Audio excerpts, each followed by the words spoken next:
Guys, Edinger. hey guys, Bad Panda here. And we've got our lightsabers. Yep, we're both apparently on the same side. Yeah. Although, yeah, I've never seen two lightsabers fight each other. Red lightsabers no, fight each other. I'm So, sure they do in a video game or the comic or something like yeah. that. But yeah, and I think the reason we have these out is because we have Rogue One stuff to talk about. Indeed, there's a new poster. A Russian poster that features a rebel helmet stuck in the water. Yeah, In- it's very very Full Metal Jacket inspired, clearly. Yeah. Which the is second half of Full Metal Jacket. yeah, this we want to see. No, yeah, you don't want to see a movie where it's all about some cadet who goes crazy from abuse. Right. The first half is just a Wookiee screaming in the Yeah. face of. Getting beaten in his bunk by his with his own arms. with his arms. Yeah, no, we don't want to see that movie. That would be depressing. Actually, I kind of do want to see that movie, but If it was about Jar Jar, I could see a movie about gun guns in boot camp. That would be great. Oh yeah, just getting beaten, but for no reason whatsoever, other than just to be like sent off to Yeah. as kamikaze pilots. Yep, and then he commits suicide, and then Yeah, they go through the whole boot camp. We watch them get tortured, beaten, berated, and then they just go kamikaze pilot into an AT-AT. Yep, and here's the question: why are all the good posters coming out of other countries? Because there was a great other poster for. I don't remember what. No, it was another a Rogue One poster actually, but it was all the images put together, and I was like, why isn't that the actual domestic release poster? I don't know. That's a good question. I've noticed a lot of overseas stuff for probably around the last 10 years, like Harry Potter and the Sorcerer's Stone. In other countries, is known as Harry Potter and the Philosopher's Stone. Yeah, So I was in the UK when that came out. That's how I knew it, and I was like over here, and I was like, what's a Sorcerer's Stone? exactly, I was in Canada actually. Yeah, what's over there in Canada? It's it's a Philosopher's Stone. And Ah. I'm like, wait a minute. Interesting. Yeah. That's Canada. But yeah, so Rogue One has obviously got this new very, very war emphasis. Like, because Star Wars, Yeah. surprisingly, doesn't have a lot of war scenes in it. Putting the war in Star Wars Yeah. is what it's doing. It looks really good. I only watched the trailer one time, and y'all saw me watch it. And actually, it was picked up on the Star Wars show. So Star Wars, the official Star Wars show on StarWars.com, played a little snippet Really? of my reaction. So I'm Nice. among all of the other reactions That's awesome. on that. It's cool. Yeah, you're gonna end up in their advertising showing like, oh man, this is good.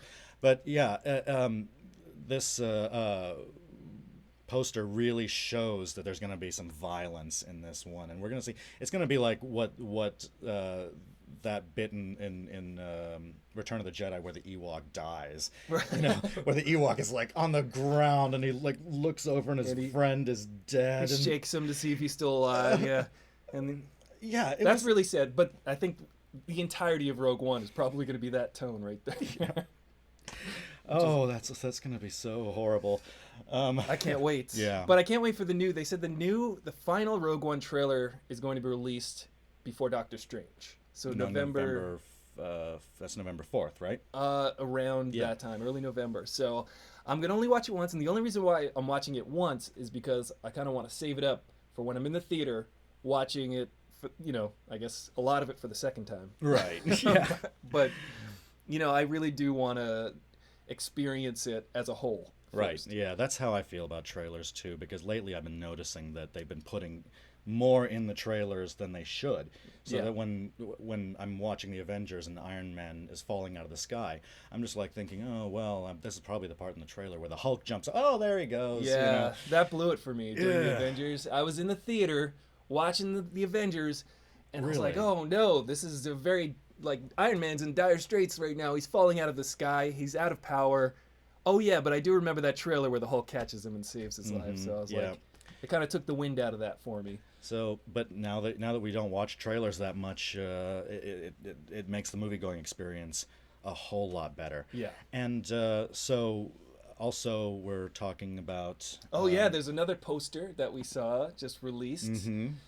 for the new Wolverine movie, but the official The title, official title is Logan. Logan. Now, what do you think of that? Oh boy, am I not? I'm I don't really have a strong opinion, I guess, because it's like you reminded me that it's based on Old Man Logan, which Yeah. I haven't read, but It's a better title than Old Man Logan. it's a better title than Old Man Logan.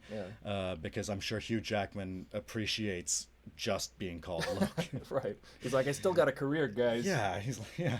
I'm not Old Man Logan yet.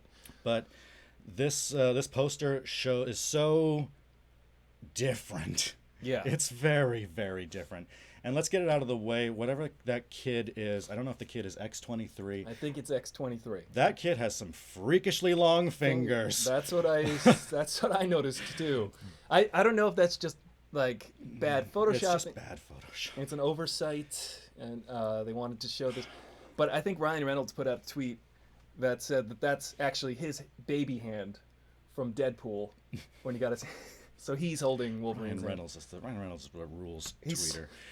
He is still razzing on Wolverine and Hugh Jackman, even outside of the movie, which is great. Oh my, that poster really, really. I was sold on that movie anyway because Yeah. the Wolverine, the second movie, is I think probably the best made X-Men film. I would say so. I would say between that, X2 was pretty good. X2, they were still finding their feet on that one. I think Yeah. by the time they got to First Class and the Wolverine, they really knew what they were doing. Yeah. And Yeah. it's ironic that Bryan Singer didn't direct either of those, but then again, neither did Brett Ratner. Right. So, You know what? Do you think it's going to be confusing for people who, I mean, are they shooting themselves in the foot by not calling it Wolverine 3 Logan? Or are they just calling it Logan or I don't know really. I think leaving Wolverine out of the title is definitely a bold move, but they've already proven that you can call a movie Man of Steel and people know it's Superman. Yeah. You can call a movie The Dark Knight and people have figured it out. yeah. Nobody in this world is a stranger to comic books anymore. That's apparently. I wonder about that actually if they're going to call because they did greenlight the next Superman movie if they're going to call it like Son of Krypton because there are the different comic book lines Son of Krypton, Man of Steel. Yeah, there's. It's been a long time since I read comics, so I can't remember what the individual ones. I mean, there was Action Comics. I'm not going to call the movie that. Action but- Comics Or starring then the again- Batman. Yeah, Batman. Well, Batman v Superman: Dawn of Justice sounds more like a court case. It sounds like a divorce case than anything. I thought there was good. I legitimately went into that movie thinking, oh well, they're gonna like try them in the Supreme Court. There's gonna be some sort of actual case that creates a law or a precedent. And no, it was just they went and they blew everything up in the Capitol building. So. Yeah, they pretty much just decimated all of Washington. They're like, okay, well, Metropolis first, and then Washington second, I guess. That was silly. But the official title for the next Batman movie actually came out too. Oh, that's right, and it is The Batman, which not surprising at all No, because that's kind of we've already done. We've done a trilogy where Batman isn't in the title, so Yeah. bring it back. But I wouldn't expect it, even if they were going to just call it Batman, I wouldn't expect it to be just Batman. I Right. would expect the. Yeah, I mean, exactly, because you don't want to step on the toes of 1989 Tim Burton's Batman. And you don't want any confusion there.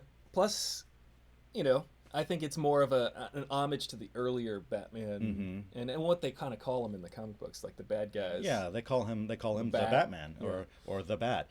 But the Bat is you can't use that. That people will get that confused with the 1953 Vincent Price movie that is public domain, so it's on every Oh, is Best it? Buy shelf, for like $2. Oh, that's awesome. But anyway, they Remind me to use footage of that. the new Batman got a title, and there was also the new. There's a new Netflix series out right now. That's right. Everybody's talking about it. It's not Nicolas Cage, but it's Luke Cage. And I started watching it, and I'm digging it. I'm only 2 episodes in, so Owen over here, how far are you? I'm in like episode 12, I think. Okay. I'm also at the end. Yeah. But I'll I'll get say there. spoiler free, Okay. because it really. Here's the thing: if you're one of the people that starts watching that show and you get bored with it around the second or third episode, and you kind of feel like this is not what you're into in Marvel, because it isn't about any aliens, or there's no aliens, there's nothing Chitauri related, no Thanos, no Avengers. They do make mention of the Sure. guys downtown, like that took care of the thing that happened. They refer to it as the incident. The incident. Yeah, but they don't explicitly say that time the giant alien thing came out of the sky. Yeah. But it does pick up around Okay. episode 4 is when like if you're not sold on it at first, stick with it, give it a shot, because boy does it kick into high gear. Okay, cool. Yeah, I feel the slow burn right now, and a couple things happened in those first 2 episodes that I was like, okay, this is getting interesting. Yeah, But I see what you're saying. Like, if it does kick into a higher gear, like, then I'm looking forward to that. I like the acting so far. the acting is amazing. Yeah, it's really good. It's really powerful. The music is something that I really dig because it's like jazzy New York, and it all takes place in Harlem. So there's like this really kind of like jazzy urban feel to everything like that, and it's very different than what Marvel has put out so far, which is cool. It's even different from the other Netflix shows. Yeah. Like I like everything that Marvel and Netflix have teamed up with so far. I think has been great, and it's because it's not aiming for a theatrical release. So on Netflix you can get away with a lot more, and you're appealing to a more niche audience. But it's different even from Jessica Jones and Daredevil, and it. I can feel a very, very 1970s Yes. vibe from it. Like a very like Shaft kind of like feel. I was gonna say Sweetback's badass song, right. which I've never seen Shaft, so Van Peebles, right? Is that Melvin Van Peebles. Melvin Van Peebles, Mary Van Peebles' father? Yeah, that's a interesting movie. Not to be watch. confused with me, Ario Van Peebles. Go on. No, but it reminded me a lot of that movie, because the main character in that one is also practically indestructible. Right. Okay. So, yeah, and stick with it. I don't want to talk too much about the show because I'll get into spoiler. I'll let a spoiler slip. We'll pick up on it. Hopefully, I'll be done with it in about a week, so that we can talk about it in its entirety. Because I know everybody's talking about it right now. But I'm digging it. I like it. I do like the lead actor who's playing. What's the actor's name? Mike Coulter, I think. Yeah, he's actually got a really he fits the part perfectly. And I do want to see what happens. I want to see how this develops, because I'm a big fan of the gangster genre. So you've got Sopranos, you've got like Boardwalk Empire, and you've got something like this. I kind of feel like there's a related vibe there. There's a common theme. It feels a lot like The Wire. The Wire. See, Yeah. That's another show. I was watching Breaking Bad when everybody was watching The Wire, but I know that they're both supposedly the best TV shows ever. So I got to catch up on that. So Luke Cage is out now. It just dropped, I think, last week. It literally broke Netflix, apparently. I heard about that. What do you think about shows that just drop the entire season without giving, because I feel like sometimes a lot of shows will go 6 episodes. I mean, they used to. What I think happened was during Lost, when Lost, there was the writer's strike, and then Lost left TV for like a long time, but they said, we're coming back with 17 episodes straight. And once they set that precedent of putting a new episode out every single week, I think every other TV show started to follow suit, including Breaking Bad and all of in that era, because we're in the golden age of TV, I guess. Well, a new one, yeah. And then you had House of Cards by Netflix just going, here's the whole season in one day. And that's that now you mention it, Lost really is the first show that actually I can remember actually doing that and giving everything at once, because other shows would lose me because they would go on a little break. I remember 24 being the big offender, right? Because that's a show you have to stick with. Yeah, you can't miss an episode, and once you've missed an episode of 24, you might as well just wait for the box set. Right, exactly. It's like that seems like a show well suited to just drop all at once, but it's network television, so you got to work with that. But I think that really pushed forward this idea of every single week for the entire run of the season, you get a new episode. Yeah. And I think before that, though, there would be breaks.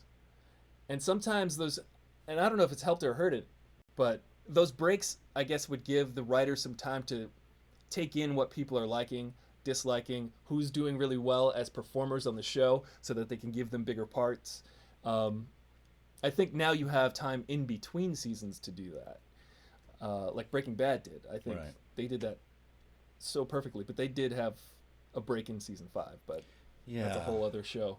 Everything now adheres to Marvel's very, very strict schedule. So I think they're doing it because it's the most time efficient way to shoot a show, is just to get everything out of the way at once and drop everything at once. Yeah. Do you think that character arcs suffer because of that?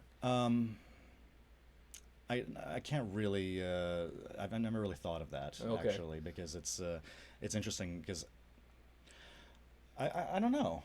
So sometimes I feel like shows they're really good at giving people more work if they're capable. Right. Like they've given a whole series to Saul for Better Call Saul, and so Mike and Saul have their own series now because they did such a great job in their smaller parts on Breaking Bad. And I just think that sometimes when you drop a whole season, you don't have time to sort of figure out who's doing what. Or maybe the writers do. Maybe they watch every episode before, and then they really think how they're going to develop the story. Because usually there's an overarching story that they're trying to tell, but there's several standalone little bits. Yeah. Yeah. So yeah, I think I don't know. I'm not quite familiar with the way that episodic TV is scheduled and produced. Even though I've worked on some of those shows, but certainly it's better than Agents of S.H.I.E.L.D. I've been watching the new season. I haven't caught up. Oh dear Lord, Ghost Rider is an interesting Ghost Rider. Really? Because I've always had a soft spot for Ghost Rider, but I haven't read the new guy. Okay. And I don't know why he's riding a car. Why he's in a car? It's a cool car. He's driving a car? It's a cool car. Ghost Rider is driving a car, ladies and gentlemen. This just in. this just seems so out of place, because it's like Ghost Rider rides a motorcycle. It's kind of part of his thing. Right. Next thing you know, Knight Rider is just going to be a skateboard. Yeah, Kit, take me to the store. Kit's a boat. No, yeah, and I've been Turbo watching. Boost. I've been watching the new season, and it's not horrible, but it's very, very out of place. The supernatural element feels like Agents of S.H.I.E.L.D. up to this point has been very, very science heavy, and it's all about the parallel universes and other dimensions and alien planets and stuff. Right. And now we're adding in hell and magical, but it's not really magic. I don't know. It's what you would call science or magic is the same thing from where I'm from. Thor, from that movie, right? Yeah. They don't have anything like that to kind of like wishy-washy explain away how this. But then again, Marvel Comics, the supernatural and the scientifically extreme always existed in the same universe anyway. So why question it? I suppose. Right. Well, that's what they're going to do with the new Doctor Strange. Doctor Strange, I heard this week too, will have a cameo in Thor Ragnarok. Which, by the way, Thor Ragnarok is going to borrow heavily from the Planet Hulk comic books. So now they're sort of mashing everything together, magic-wise, and with the Hulk, Planet Hulk. Boy, so they really want their audience to go back and read the original source material, don't they? They're just like you want to know all this stuff? Here's the trade paperbacks. Here we go. We're just gonna cram it all in. Oh boy, yeah. Well, I think what I think is happening there is the last Thor sequel didn't do so well, and Thor on his own isn't so. I mean, I liked it. He's a likable character, but he's not that interesting. Yeah. You know. I think so, and I think that what they're going to do is make it a buddy film between the Hulk and Thor. Which, after he did that, you know. Yeah, and Taika Waititi is directing. Yeah, that was cool because he got him back. You mentioned the punch Yeah, from that the big- Avengers. For the life of me could not understand. I thought it was hilarious, but I didn't understand why the Hulk punched him. And I was like, why? That was completely unmotivated until I watched the Avengers a second time, when Thor takes Mjolnir and smashes Hulk across the face with it, and I was like, oh well, There you go. that's him just getting him back for that moment. Yeah, payback. You know, like the fact that Hulk in the first movie was knew which side to fight on in the first place was pretty impressive. So Yeah, that's true. He's just a rage monster. Why would he know who to fight? yeah, he's just gonna be like, oh, you're shooting at me. So he's Hulk like, smash. One of my favorite lines ever in a movie, ever, period, is when Captain America doles out his orders to everybody and then goes, Hulk, smash. That's it. I mean, all you need is one word. doesn't get better than that. Yep. That was one of the best movie experiences I've had, probably in the last 10 years, going to see the Avengers. And Creed, actually, surprisingly enough. And then Star Wars Episode 7 is like right behind that. I really enjoyed Creed, but The guy that directed that is doing Black Panther, I think. yes, Yeah. he is doing Black Panther. And that's going to be interesting. Do you think they're going to pull Bucky out of the deep freeze for that? I kind of just assumed that they were saving him for Avengers Infinity War, so I don't really know. They're waiting to just kill him or kill Captain America and make him Captain America. Or... That's definitely, I'm sure that's what's going to happen. They're not going to recast, especially now that Marvel Comics has got all of these all new versions. Yeah. You know, Iron Man is now replaced by not Iron Girl, Iron something, or Warrior, Iron Maiden, I don't know. Iron House Cleaner. Iron something. Iron Maiden. And there's a new female Wolverine and stuff like that. So they're clearly not opposed to replacing the character behind the mask or whatever. That's true. So that would actually probably. What's up, Cameron? Cameron just joined us in this discussion. Welcome. We're going to be on for a few more minutes, so if you have a question for us, feel free to ask us. But yes, I mean, I think that will make it easier for audiences to accept the actor, I guess, their contract expiring. So once their contract expires, then we get a new actor and they are playing the same role or the same type of superhero. Or they'll just motion capture a young Robert Downey Jr. like They that should. scene in Cap 3, you know, where Robert Downey Jr. walked right off the set of Weird Science, and it's just like it was a little. That was funny. It did remind me of when he was in. they'll just start doing entire movies like that where it's all CG Chris Evans, you know. They should just get. They should raise John Hughes from the dead and just direct all of those. Characters. And so that's what's going on, pretty much. We're here just talking about anything and everything related to entertainment and movies, and we just like having fun doing it.